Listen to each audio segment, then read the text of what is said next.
Olá, meus irmãos, a paz do Senhor Jesus Cristo. Aqui estamos para a nossa segunda aula sobre métodos de estudo indutivo.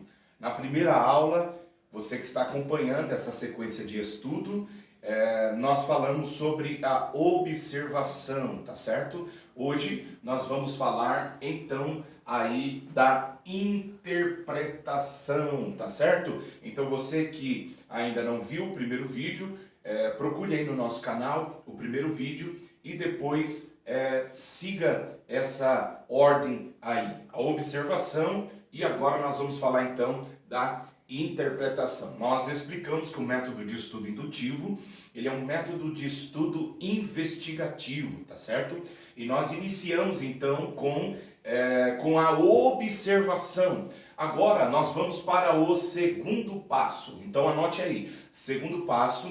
E por que que esse passo aqui ele é importante, ou é mais importante, né? Porque é a interpretação.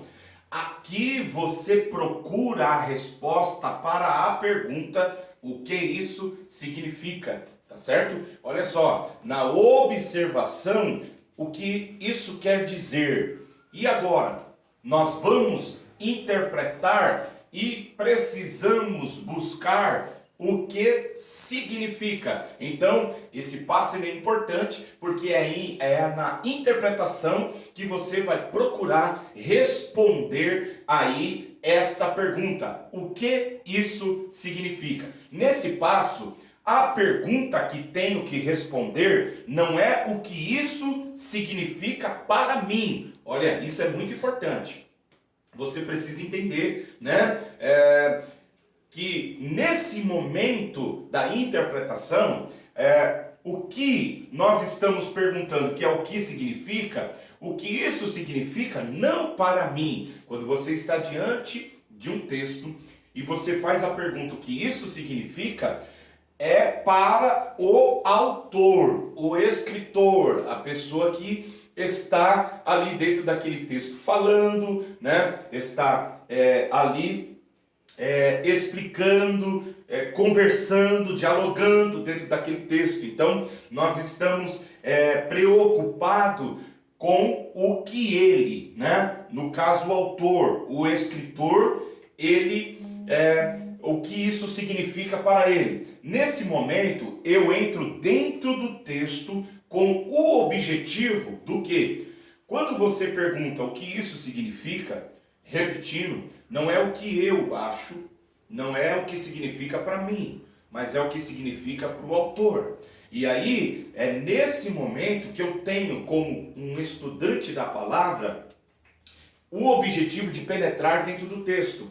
E aí, eu sou levado a divisão que nós temos, né, entre o texto e eu, que estou lendo o texto, e eu e o texto. Agora, esse texto, ou essa divisão, ela vai ser tirada. Por quê? Porque eu tenho como objetivo de pensar como ele pensava, tá certo? Para mim entender o que o texto significava, eu tenho que buscar o pensamento de quem estava falando. Mas não só o pensamento, também sentir como ele estava sentindo e decidir como ele estava decidindo, tá certo? Então, sendo mais uma vez aqui bem didático, eu vou para o texto e nesse momento da interpretação eu busco o significado. Significado não para mim, significado para ele, o escritor, o autor do texto.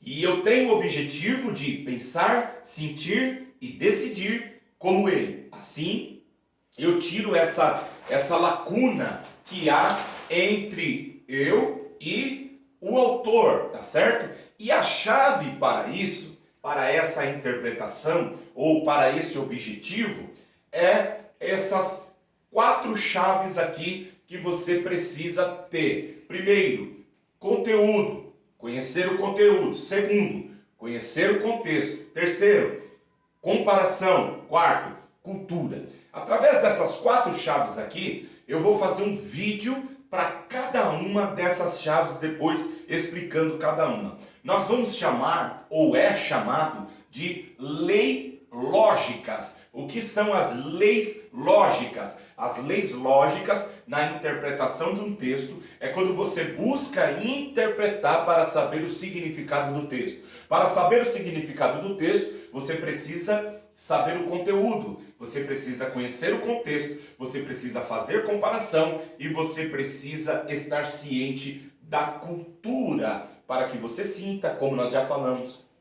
para que você decida algo. Aqui, nas leis lógicas, nós vamos evitar a interpretação por reação livre. O que é isso? Livre, nesse sentido aqui, são as nossas reações próprias. Eu vou para o texto, eu leio o texto e eu não uso as leis lógicas. Eu coloquei 4, mas a gente pode colocar mais aqui. Mas eu coloquei apenas 4.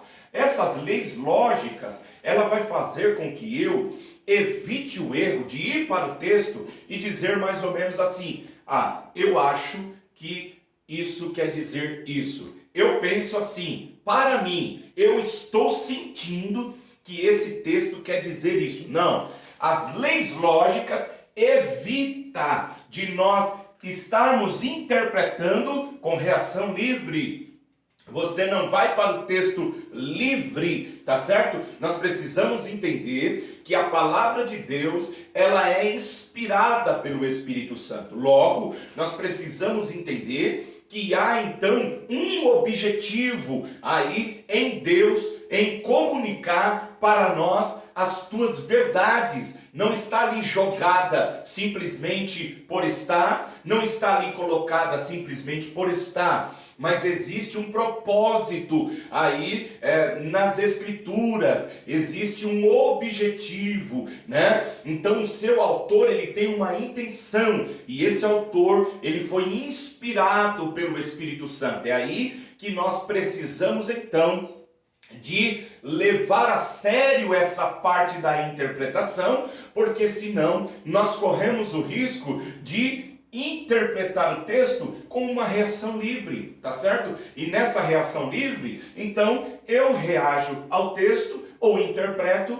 achando, pensando, sentindo de diversas formas aí que pode me levar a uma consequência muito drástica na interpretação de um texto. Então, a lei lógica leva o estudante a buscar o significado do texto no seu tempo, tá certo? Então, o nosso desafio nesse momento é estar tirando esta lacuna que há de tempo entre o nosso tempo presente e o tempo passado. Nós seremos aquele arqueólogo que vai ali para aquele tempo caçar, buscar. Nós seremos o detetive e nesse momento nós vamos buscar conteúdo, contexto, comparação e cultura. Através daqui eu vou saber a interpretação do texto. E é muito interessante isso, por quê? Porque a próxima lição, que é a aplicação, ela depende de uma interpretação correta. Porque se eu interpretar, se eu falhar nessa parte da interpretação, a aplicação, ela pode ser aí trágica, ela pode ser aí terrível, né? Pode ser aí algo completamente errado que o autor não queria dizer. Então nós temos esse compromisso, entendendo que a palavra de Deus, como já falamos aqui, né? Ela é de um autor divino, então nós precisamos do Espírito Santo. Mas nesse momento nós estamos falando aqui de coisas técnicas, tá certo? De leis que vai nos levar aí a interpretar o texto de maneira aonde nós estamos usando recursos humanos para essa interpretação. Nós não estamos colocando aqui a necessidade ou a falta da presença do Espírito Santo. Nós sabemos que somos dependentes de Deus, não abrimos mão da presença do Espírito Santo de Deus, mas esse não é o nosso objetivo nesse momento está falando. Então nós precisamos ser maduros, né, para compreender o que nós estamos falando aqui nesta aula. Esta aula não quer dizer que nós não vamos aqui estar sendo dependente de Deus ou do seu Espírito Santo, tá certo? Porque algumas pessoas, às vezes, quando nós estamos explicando isso, né, que tem aquela mente, desculpe a expressão, fechada, ele espiritualiza tudo e ele não acaba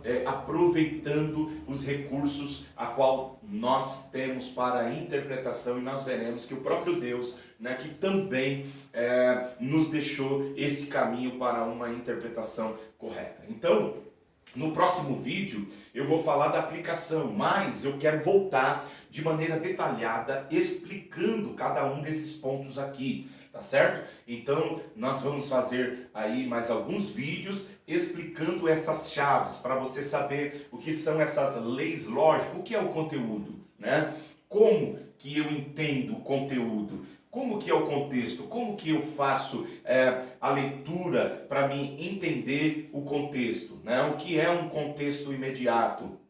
O que é aí a lei do contexto? Então eu vou explicar também a lei do contexto, tá certo? Comparação. O que é isso, comparação? Você vai ver como é importante nós compararmos, né, quando nós estamos interpretando um texto, tá certo? E a cultura, principalmente porque as culturas, elas passam por grandes mudanças, por grandes alterações, tá certo? Então, o leitor bíblico precisa ter o conhecimento aí da cultura, não da nossa cultura, né? Mas da cultura dos povos daqueles dias. Por quê? Porque nós veremos aí que existem lições muito profundas através da cultura desses povos. E se a gente não entender, nós podemos trazer aí como uma doutrina algo que era cultural, nós aplicamos e nada tem a ver então com o objetivo do seu autor, tá certo?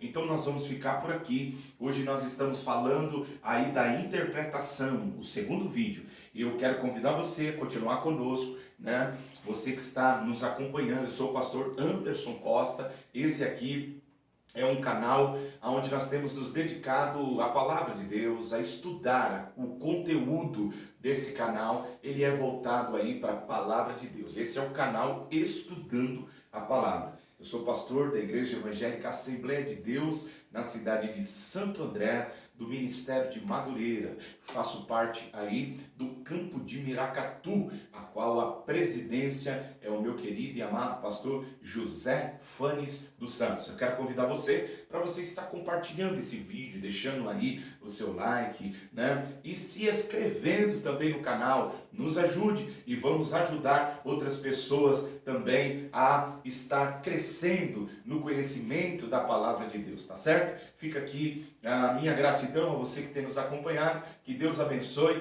Até o próximo vídeo, que vai ser uma matéria maravilhosa. Você não pode perder. Deus abençoe. Até o próximo, se assim o Senhor Jesus permitir.